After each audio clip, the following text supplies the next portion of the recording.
আর একদিন পরই মাঠে গড়াবে ভারত বাংলাদেশের ঐতিহাসিক টেস্ট। র্যাঙ্কিং আর পারফরমেন্সে যোজন যোজন ফারাক থাকলেও বাংলাদেশকে মোটেও হালকাভাবে নিচ্ছে না ভারত, বরং টাইগারদের সাম্প্রতিক পারফরমেন্সে একটু বাড়তি সতর্ক দলটির কোচ অনিল কুম্বলে। আর ব্যাটসম্যান চেতেশ্বর পূজারা বলছেন, এই কন্ডিশনে যে কোনো সময় ভয়ঙ্কর হয়ে উঠতে পারে বাংলাদেশ। 1999 সালের 7 ফেব্রুয়ারি বিশ্ব ক্রিকেট সাক্ষী হয় এক অবিশ্বাস্য কীর্তির। দিল্লির ফিরোজ শাহ কোটলায় পাকিস্তানের বিপক্ষে টেস্ট জয়ে একাই 10 উইকেট শিকার করেন ভারতীয় স্পিনার অনিল কুম্বলে। টেস্ট ইতিহাসের দ্বিতীয় এই ঘটনার পর কেটে গেছে 18 বছর। সেই দিনের 22 গজের নায়ক এখন পেশাদার কোচ। তাই তো ওই একই দিনে বাংলাদেশের ম্যাচ নিয়ে কথা বলতে গিয়েও পেশাদারিত্বই বেরিয়ে আসলো কুম্বলের কণ্ঠে। আমরা প্রতিটি দলকেই একই চোখে দেখি, আর বাংলাদেশ তো এখন খুবই উন্নতি করেছে। ফলাফল যেমনই হোক, তারা কিন্তু নিউজিল্যান্ডেও দারুণ খেলেছে। তাদের বেশ কিছু কোয়ালিটি প্লেয়ার রয়েছে, তাই এই দলকে সমীহ না করার কোনো কারণ নেই।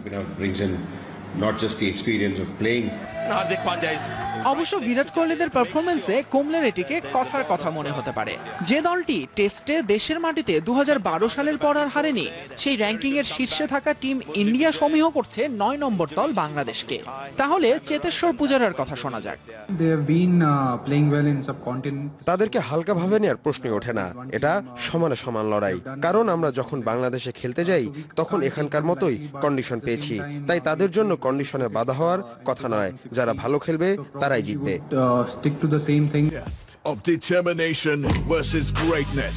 ভারতীয় দলে এসেছে একটি পরিবর্তন। ইনজুরিতে পড়া অমিত মিশ্রার জায়গা নিয়েছেন তরুণ বাঁহাতি স্পিনার কুলদীপ যাদব। যমুনা স্পোর্টস। কিন্তু আপনার রিপোর্টে সম্ভাবনার কথা শুনছিলাম এই টেস্ট ক্রিকেট বাংলাদেশের। রাইট, আসলে এই দুটি দলের সাম্প্রতিক ইতিহাস যদি দেখেন, সেই ওয়ার্ল্ড কাপ থেকে শুরু করে টি20 ওয়ার্ল্ড কাপ, একটা উত্তেজনা কিন্তু আছেই। তবে র্যাঙ্কিং এ কিন্তু আসলে অনেক পার্থক্য, অনেক পার্থক্য। আমরা সেটি একটু দর্শকদের শুরুতে দেখিয়ে দিতে চাই। র্যাঙ্কিং এ আপনি জানেন যে টেস্ট র্যাঙ্কিং এর শীর্ষ দল ভারত, সেখানে বাংলাদেশের অবস্থা কিন্তু 9 নম্বর, একমাত্র জিম্বাবুয়ে বাংলাদেশের পরও টেস্ট র্যাঙ্কিং এর যে 10 দলের মধ্যে, অর্থাৎ বিশাল একটা গ্যাপ আছে। তবে মাঠের পারফরমেন্স আসলে সেটা আশা করি সেই পার্থক্য থাকবে না। এখন পর্যন্ত রেটিং পয়েন্ট 120 ভারতের, যেখানে বাংলাদেশের রেটিং মাত্র 62, 58 রেটিং এর পার্থক্য রয়েছে। এবং এই ম্যাচে যদি ভারত জয় পায় তাহলে কিন্তু তারা একটি পয়েন্ট বেশি লাভবান হবে, অর্থাৎ 121 পয়েন্ট হবে। তবে বাংলাদেশ জিতে গেলে কিন্তু 5 পয়েন্ট বেড়ে যাবে, অর্থাৎ 67 পয়েন্ট হয়ে যাবে। আর হেরে গেলে ভারতের কিন্তু অনেক লস হয়ে যাবে, 20 থেকে 2 পয়েন্ট কমে যাবে 18, এবং বাংলাদেশের খুব বেশি কিছু হবে না, 1 পয়েন্ট লস করবে। আমরা যদি ব্যক্তিগত র্যাঙ্কিং এর বিবেচনায় দেখি যে আসলে দুই দলের ব্যাটসম্যানরা কতটুকু মুখোমুখি অবস্থানে দাঁড়িয়ে, যেখানে বিরাট কোহলি আইসিসি র্যাঙ্কিং এর 2 নম্বরে অবস্থান ব্যাটসম্যান হিসেবে, সেখানে বাংলাদেশের সেরা ব্যাটসম্যান সাকিব আল হাসান কিন্তু 22 নম্বরে রয়েছেন। আমরা দেখতে পাচ্ছি চেতেশ্বর পূজার অবস্থান 12 নম্বরে, সেখানে বাংলাদেশের কেউ এই পজিশনে নেই তার সঙ্গে সমান অবস্থানে। সেখানে মুরালি বিজয় রয়েছেন 27 নম্বরে, আজিঙ্কা রাহান আছে 15 নম্বরে, আর তামিম ইকবাল 28 নম্বরে। অর্থাৎ র্যাঙ্কিং এ ব্যাটসম্যানদের পার্থক্যটা কিন্তু অনেক বড়। তবে ক্রিকেট যেহেতু মাঠের খেলা, মাঠের যে কোনো দিন যে কোনো কিছু হয়ে যেতে পারে। বোলিং এর অবস্থানে আমরা দেখতে পাচ্ছি রবিচন্দ্রন অশ্বিন, আপনি জানেন যে 1 নম্বর বোলার, অশ্বিন এবং জাদেজা 1 আর 2, সেখানে এটি নিয়ে কিন্তু ভারতীয় মিডিয়া অনেক কথা হচ্ছে যে এই ম্যাচে এই দুজনের লড়াই কে কাকে টপকে যেতে পারে, এবং বাংলাদেশের জন্য ভয়ের কারণ হয়ে থাকবে এরা দুজনই নিশ্চয়ই। এবং সাকিব আল হাসান 14 নম্বরে রয়েছেন, মেহেদী মিরাজ আছেন 36 নম্বরে। তবে অভিজ্ঞতার বিচারে কিন্তু এদের সবার থেকে সাকিব অনেকখানি এগিয়ে। রাইট, আবার সাকিবের সঙ্গে অশ্বিনের কিন্তু অলরাউন্ডার র্যাঙ্কিংও একটা লড়াই আছে সবুজ। অবশ্যই সব মিলে একটা উপভোগ্য টেস্টের প্রত্যাশা আসলে সবার। আমরা এবারে নজর দিতে চাই ক্রিকেটের আরো কিছু খবরে। প্রথম বিভাগ ক্রিকেটে ব্যাট হাতে অনন্য কীর্তি গড়েছেন অগ্রণী ব্যাংক ক্রিকেট ক্লাবের ব্যাটসম্যান আজমির আহমেদ। প্রথম বিভাগ ক্রিকেটে প্রথম ডাবল সেঞ্চুরি হাঁকিয়েছেন এই ওপেনার। বিকেএসপি 4 নম্বর ভেন্যুতে উদয়াচল ক্লাবের বিপক্ষে 168 বলে খেলেন অপরাজিত 222 রানের ঝলমলে এক ইনিংস, যেখানে 16টি 4 আর 6টি ছক্কায় সাজানো ছিল তার এই ইনিংসটি। ম্যাচে তার হার না মানা 222 রানে ভর করে মাত্র 2 উইকেট হারিয়ে 383 রানের বড় সংগ্রহ পায় অগ্রণী ব্যাংক। 50 ওভারের ক্রিকেটের যে কোনো আসরে এটি বাংলাদেশের কোনো ক্রিকেটারের প্রথম ডাবল সেঞ্চুরি।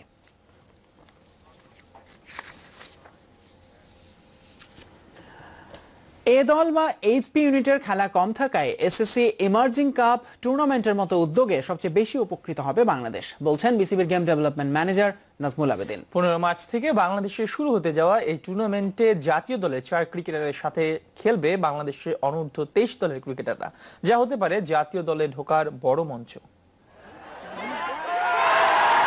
সবশেষ 2013 সালে মালয়েশিয়া বসেছিল এশিয়ার দলগুলো নিয়ে এমার্জিং এশিয়া কাপ। এবার বাংলাদেশে বসতে যাচ্ছে এই টুর্নামেন্ট। জাতীয় দলের পাশাপাশি অন্যান্য দেশের এ দল বা বয়সভিত্তিক দলের ব্যস্ততা থাকে অনেক বেশি। সে তুলনায় অনেকটাই পিছিয়ে বাংলাদেশ। আন্তর্জাতিক ক্রিকেট ক্যালেন্ডারে বাংলাদেশ এ দল সবশেষ সিরিজ খেলেছে ভারতের মাটিতে 2015 সেপ্টেম্বরে, আর দেশের বাইরে খেলার সুযোগ পায়নি তরুণ ক্রিকেটারদের নিয়ে গড়া এইচপি ইউনিট। তবে এমার্জিং কাপ সেই অভাব ঘোচাবে বলে মনে করেন গেম ডেভেলপমেন্ট ম্যানেজার। আমরা যদি ভারতের দিকে তাকাই কিংবা শ্রীলঙ্কার দিকে তাকাই, ওদের ইউথদের জন্য বোধহয় ওদের ডোমেস্টিক ক্রিকেটে বা আন্তর্জাতিক পর্যায়ে যথেষ্ট অ্যারেঞ্জমেন্ট থাকে, বাট আমাদের এখানে এখন আমরা সেভাবে করতে পারিনি। তো সেজন্য ডেফিনেটলি এটা একটা ভালো অপরচুনিটি। টুর্নামেন্টে অংশ নেবে আইসিসির সহযোগী 4 দেশ আফগানিস্তান, আরব আমিরাত, নেপাল ও হংকংয়ের জাতীয় দল। আর টেস্ট খেলুড়ে 4 দেশ বাংলাদেশ, ভারত, পাকিস্তান ও শ্রীলঙ্কার অনূর্ধ্ব 23 দলের সাথে খেলতে পারবেন জাতীয় দলের 4 জন ক্রিকেটার। আর এটিকেই তরুণ ক্রিকেটারদের প্রমাণের দারুণ মঞ্চ বলে মনে করেন নাজমুল আবেদিন। আমাদের 23 বছরের নিচের যথেষ্ট একটা বড় সংখ্যা খেলোয়াড় আছে যারা খুব ট্যালেন্টেড। এমন একটা টুর্নামেন্ট যেটা দেয় সেটা হচ্ছে প্লেয়ারদেরকে প্রপার মূল্যায়নের সুযোগটা করে দেয়। একই বয়সের অন্যান্য ফুল মেম্বার কান্ট্রিজের ছেলেদের সাথে ওদের খেলার সুযোগ হবে, তো আমরা মূল্যায়ন করতে পারবো ওরা কেমন খেলছে, আমরা কেমন খেলছি। এদিকে 15 মার্চ থেকে শুরু হতে যাওয়া এমার্জিং কাপ টুর্নামেন্ট চলাকালে শ্রীলঙ্কা সফরে থাকার কথা বাংলাদেশ জাতীয় দলের। তাই দ্রুতই দল গোছাতে নেমে পড়েছেন নির্বাচকরা। সালাউদ্দিন সুমন, যমুনা স্পোর্টস, ঢাকা। এবার নারী বিশ্বকাপ বাছাই পর্বের খবর। পাপুয়া নিউগিনিকে 118 রানের বড় ব্যবধানে হারিয়ে শুভ সূচনা করেছে বাংলাদেশের মেয়েরা। প্রথমে ব্যাট করে শারমিন আক্তার আর ফারজানা আক্তারের হাফ সেঞ্চুরিতে 215 রান করে বাংলাদেশ। জবাবে মাত্র 97 রানে গুটিয়ে যায় পাপুয়া নিউগিনির ইনিংস, যা ওয়ানডেতে নারী দলের সবচেয়ে বড় ব্যবধানের জয়। এর আগে 2016 সালে আয়ারল্যান্ডকে 82 রানে হারিয়েছিল বাংলাদেশের মেয়েরা। শ্রীলঙ্কার কলম্বো ক্রিকেট গ্রাউন্ডে অবশ্য শুরুটা ভালো করতে পারেনি বাংলাদেশ। প্রথমে ব্যাট করতে নেমে দলীয় 1 রানেই ওপেনার শারমিন সুলতানাকে হারায় রুমানার দল। তবে আরেক ওপেনার শারমিন আক্তার ও সঞ্জিদা ইসলাম 52 রানের জুটি করেন। তৃতীয় উইকেটে শারমিন ও ফারজানা গড়েন 69 রানের জুটি। শারমিনের 56 ও ফারজানার 51 রানের সঙ্গে শেষ দিকে সালমা খাতুনের 32 রানের 6 উইকেটে 215 রান সংগ্রহ করে বাংলাদেশ দল। জবাবে বাংলাদেশের বোলারদের সামনে দাঁড়াতেই পারেনি পাপুয়া নিউগিনি। মাত্র 3 ব্যাটার ছাড়া 2 অঙ্কের কোটা স্পর্শ করতে পারেনি কেউ। বাংলাদেশের পক্ষে জাহানারা, পান্না, সালমা ও রুমানা নেন 2টি করে উইকেট।